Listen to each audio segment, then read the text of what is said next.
Então, eu queria continuar usando essa relação aí que a gente verificou entre o chamado produto interno, produto euclidiano, produto escalar, com coisas geométricas que tem a ver com a projeção, né? Então, eu queria primeiro parar para pensar sobre o que significa dois vetores serem ortogonais, né? Como é que você determina que dois vetores são ortogonais? Você bate o olho, são ortogonais, né? Certo? Então eu vou lhe dar dois vetores, um monte de coordenadas A1, A2, A3, A4, B1, B2, B3, B4, e eu queria saber quando que dois vetores são ortogonais, se com as coordenadas de alguma maneira determinar se esses dois vetores são ou não são ortogonais, né? Em termos de projeção, você tem um vetor A e você tem um vetor B, vou desenhar isso aqui. Esses não são ortogonais, porque se você projetar o vetor B no vetor A, não dá zero. Quando eles forem ortogonais, a projeção dá zero. Então, vetores são ortogonais quando a projeção do B em A der zero, né? Ou a projeção do A em B der zero também. O que é uma coisa que tem um fatorzinho de nada complicador, que é o seguinte: quando eu projeto o vetor B no vetor A, o vetor A não pode ser o vetor zero, mas o vetor B pode. Então, se você quiser definir que a projeção no vetor zero é zero, também dá, não tem problema. Mas uma coisa que a gente tem que estar um pouco atento. Normalmente, intuitivamente, eu acho que as pessoas não querem muito dizer que o vetor zero é ortogonal a alguma coisa, porque afinal de contas o vetor zero não tem uma direção para você dizer que essa direção é ortogonal. Agora, em termos de conta, a gente vai ver que é muito fácil fazer as contas se a gente definir como ortogonal o zero ser ortogonal a todo mundo. Vamos ver aqui o que acontece. Então, dois vetores serem ortogonais, basta você fazer a conta aqui da projeção, né? Então, eles vão ser ortogonais quando a projeção em A desse vetor B der zero.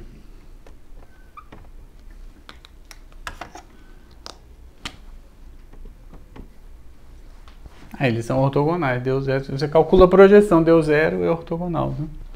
Só que na projeção aqui tem uma conta aqui que é meio chata, que é dividir pela norma do vetor A. Dividido pela raiz quadrada, não sei o que.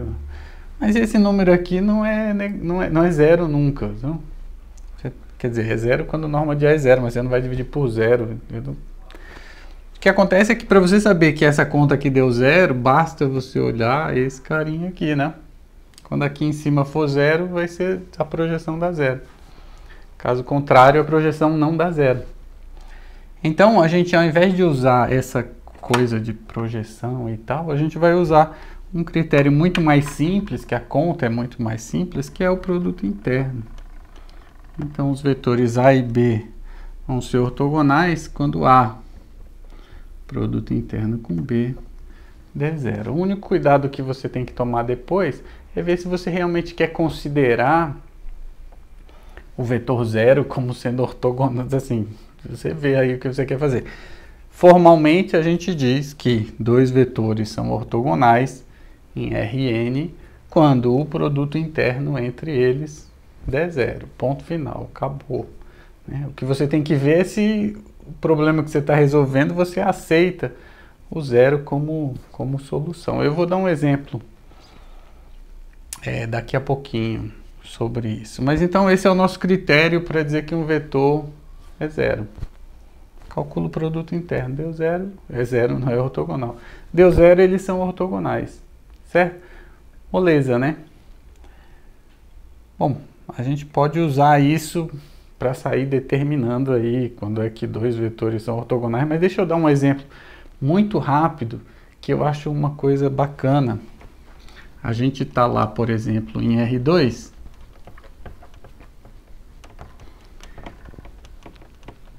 e eu lhe dou um vetor A, por exemplo, esse vetor aqui, 1, 2. e eu digo a você, me dá um vetor ortogonal ao vetor A. Tem um jeito de você fazer isso, muito simples, que é usando transformações lineares, aquela rotação de 90 graus, né, em R2, que você já viu aí numa aula de exemplos de transformações lineares. Então eu posso aplicar uma rotação nesse vetor aí, e a rotação ela é assim, ela pega o E1 e manda no E2, e pega o E1, ela manda no E2, e o E2 ela manda no menos E1, menos E1. Então se você aplicar o vetor que você quer nessa transformação, você vai ter menos 2, 1, que é o produto dessas matrizes, né? No fundo, você, na prática, o que você faz é trocar as posições e mudar o sinal aqui do primeiro carinha, né? Ou de quem foi para o primeiro. Se você trocar o sinal do outro, você vai estar rodando para o outro lado, né? Que seria o E1 vai para menos E2 e o E2 vai para mais E1. Seria rotacionar para o outro lado, né? Então esse é um jeito de rotacionar. Se eu lhe pedir um vetor ortogonal ao vetor A, é só você pegar, troca de lugar e muda o sinal de um deles. Você tem um vetor ortogonal. Agora, olhando para o produto interno, é fácil você ver que se você tem um vetor aí, eu vou usar letra porque esse negócio de 1, 2 começa a ficar ruim. Mas se você tem um vetor com coordenadas x e y, e você quer construir um outro vetor ortogonal, você quer que esse produto interno dê zero, você quer que isso aqui aconteça, né? X vezes z mais y vezes w é igual a zero. Esse carinha aqui você já tem, esse vetor 1, 2, né? O que você pode fazer para isso aqui dar zero? Olha, no lugar do z, você escreve menos y. E no lugar do w, você escreve x. Que aí aqui fica xy, aqui fica xy, só que aparece um sinal negativo, né? Então você pega duas coordenadas, troca de lugar. Você tem um negócio que a soma vai dar zero, né?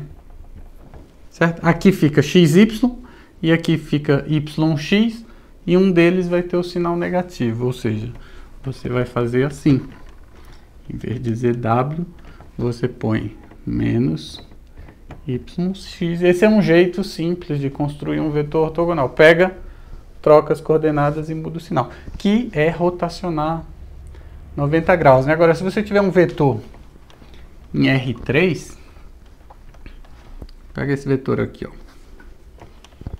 em R4.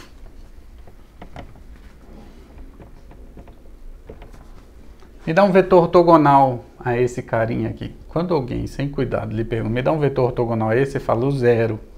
Porque o zero é ortogonal a todo mundo. Normalmente você não quer o zero. Então me dê um vetor não nulo ortogonal a esse aqui. Pega 2, muda de lugar, muda o sinal de 1 e o resto zero. O resto, quando zero, é quando você fizer o produto interno, eles não interessam, porque vai dar zero.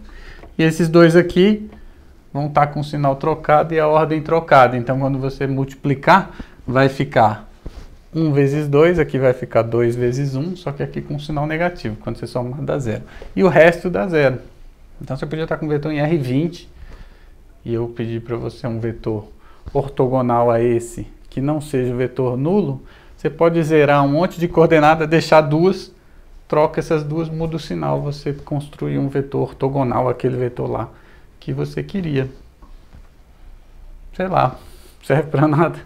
Não sei, põe aí no seu canivete, ou na sua maleta de ferramentas, quando você precisar um dia você aplica, certo? Aqui eu poderia construir vários.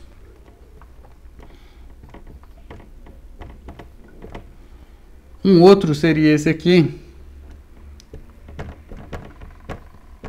Mas esses dois juntos não tem muita graça, porque esse é um múltiplo daquele, né? Você pode multiplicar esse aqui por qualquer coisa, vai dar também um vetor ortogonal, né? Se um vetor ortogonal Quando você estica ele, ele continua sendo ortogonal. Agora você pode construir, você zera aí qualquer coordenada.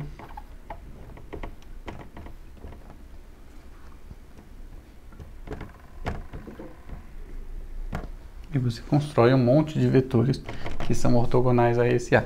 Esse é ortogonal ao A, esse é ortogonal ao A, esse é ortogonal ao A. Agora, eles não são ortogonais entre eles. Esse não é ortogonal a esse, não é ortogonal àquele. Mas todo mundo é ortogonal ao A. Certo? Isso eu acho que é uma coisa prática para você ter aí. No fundo, essa aula é só sobre ser ortogonal, significa, só para resumir e a gente encerrar, A produto interno com B é igual a zero. É uma maneira de dizer que o produto interno dá zero. Tá? Na próxima aula a gente vai fazer um exemplo mais interessante.